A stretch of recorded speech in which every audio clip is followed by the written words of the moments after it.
మాట్లాడేశారు కదా ఈయన గురించి ఇంకేం. అయితే మీ ఆఫీస్కి అంకితం అయిపోయారు ఈయన, మాకేమి చేయలేదు ఇంట్లో. పిల్లల చదువులు బాధ్యతలు ఏది అసలు. పిల్లలు వచ్చారని వాళ్ళు కెనడా ఉంది చిన్న అమ్మాయి, వచ్చినా కూడా అసలు ఒక్కరోజు కూడా వదిలేవాళ్ళు కాదు ఇంటికాడ.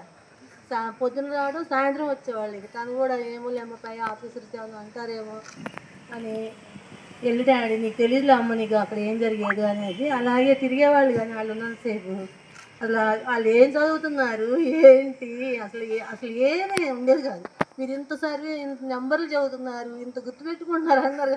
ఇంట్లో పిల్లలు పుట్టినరోజులు అవి అసలు ఏదో అసలు చాలా అసలు ఏదో ఆఫీస్ అంకితం అయిపోయారు. ఇక అట్లా చేసి మీరు చెప్తున్నారు మరి, మేమేమో చాలా సఫర్ అయ్యా ఆయనతోటి. కానీ గొడవలు పెట్టుకునే వాళ్ళం కాదు. ఇక అంటే తెలుసు కదా ఆఫీసు బాధ్యతలు బరువులు ఇవన్నీ. ఇక ఉన్నంతలోనే గుట్టుగా ఉండటం కానీ, పిల్లలు పెళ్ళిళ్ళు చేసిన చదువులు చెప్పించిన ఒక అప్పు చేయటం, మీరు అప్పు ఉన్నారు అని మా ఇంటి ముందుకి ఎవరు రావటం కానీ అలా ఇద్దరికీ లేదు అసలు. అలా ఉన్నాం ఇప్పటి వరకు, తర్వాత కూడా అలాగే ఉంటాం ఆనందంగా.